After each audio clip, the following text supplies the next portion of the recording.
गुरुवार 3 जुलाई 2025 मुख्यमंत्री की एक बैठक हुई। इस बैठक में मुख्यमंत्री ने नया निगम बनाने की प्रक्रिया को लेकर अधिकारियों को जरूरी निर्देश दिए हैं। उन्होंने कहा है कि फिलहाल आउटसोर्सिंग एजेंसियों का चयन अलग अलग जगहों पर अलग तरीके से होता है। इससे कई समस्याएं सामने आती है, जैसे समय पर वेतन न मिलना, वेतन में कटौती, ईपीएफ ईएसआई जैसी सुविधाओं से कर्मचारियों का वंचित रह जाना, स्पष्टता की कमी और कर्मचारियों का शोषण। इन्हीं समस्याओं को दूर करने के लिए मुख्यमंत्री द्वारा निर्देश दिया गया है कि निगम कंपनी एक्ट के तहत बनाया जाए। इस निगम का संचालन मुख्य सचिव की अध्यक्षता में एक बोर्ड ऑफ डायरेक्टर्स करेगा और एक महानिदेशक नियुक्त किया जाएगा। इसके अलावा मंडल और जिला स्तर पर भी समितियां बनाई जाएगी। योगी सरकार ने संविदा कर्मियों को लेकर सुनाया बड़ा फैसला।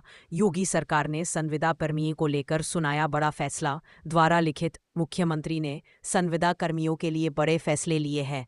मुख्यमंत्री योगी ने कहा है, हर महीने की 5 तारीख को मिलेगा संविदा कर्मचारियों को वेतन। सेवा निगम बनने से खत्म होगी मनमानी। मुख्यमंत्री योगी आदित्यनाथ दरअसल कल यानी 3 जुलाई 2025 को यूपी के मुख्यमंत्री योगी आदित्यनाथ द्वारा संविदा कर्मचारियों आउटसोर्स कर्मी के लिए बड़ा फैसला किया गया है। योगी सरकार ने संविदा कर्मचारियों के वेतन भुगतान, ईपीएफ और ईएसआई को लेकर कुछ दिशा निर्देश भी जारी किया है। इसके साथ ही उनके श्रम अधिकारों, पारिश्रमिक और सामाजिक सुरक्षा की रक्षा के लिए भी उत्तर प्रदेश संविदा सेवा निगम के गठन की सरकार ने मंजूरी दे दी है। मुख्यमंत्री ने कहा है कि संविदा सेवा निगम बनने से पूरे प्रदेश के संविदा कर्मचारियों को हर माह की 5 तारीख को वेतन का भुगतान हो जाएगा। मुख्यमंत्री ने कहा है कि बनने वाला नया निगम एक नियामक संस्था, रेगुलेटरी बॉडी के रूप में काम करेगा। यह निगम आउटसोर्सिंग एजेंसियों के कामकाज की निगरानी करेगा। अगर कोई एजेंसी का उल्लंघन करती है तो उसके खिलाफ ब्लैकलिस्ट करना, कॉन्ट्रैक्ट रद्द करना, जुर्माना लगाना और कानूनी कार्यवाही जैसे सख्त कदम उठाए जाएंगे। इसके अलावा प्रस्तावित निगम द्वारा की जाने वाली सभी नियुक्तियों में आरक्षण नियमों का पूरा पालन होगा। इसमें एससी, एसटी, ओबीसी, महिलाएं, दिव्यांगजन और पूर्व सैनिकों को तय आरक्षण मिलेगा। मुख्यमंत्री ने यह भी कहा है कि निराश्रित, तलाकशुदा और महिलाओं को भर्ती में प्राथमिकता दी जाए। नियमित पदों की जगह संविदा सेवा नहीं ली जाएगी।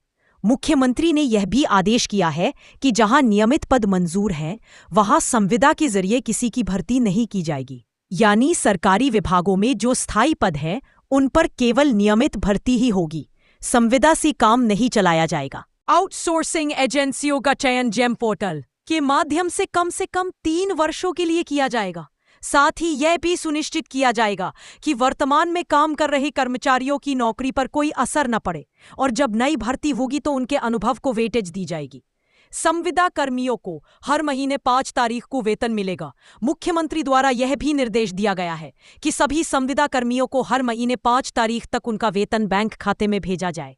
इसके साथ ही उनकी ईपीएफ, पीएफ पर वेतन मिलेगा और ईएसआई की रकम भी समय पर जमा की जाए।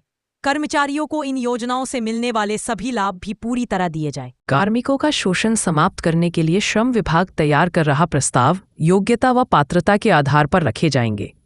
आउटसोर्स पर संविदा कर्मी आउटसोर्स पर विभिन्न सरकारी विभागों में तैनात किए जाने वाले संविदा कर्मियों का शोषण समाप्त करने के लिए सरकार बड़ा निर्णय लेने की तैयारी कर रही है। संविदा कर्मियों के हितों की सुरक्षा के लिए इनकी भर्ती प्रक्रिया से बिचौलियों को हटाकर सरकार खुद भर्ती करेगी। इस संबंध में श्रम विभाग प्रस्ताव तैयार कर रहा है, जिसे कैबिनेट की मंजूरी के लिए शीघ्र ही शासन को भेजा जाएगा।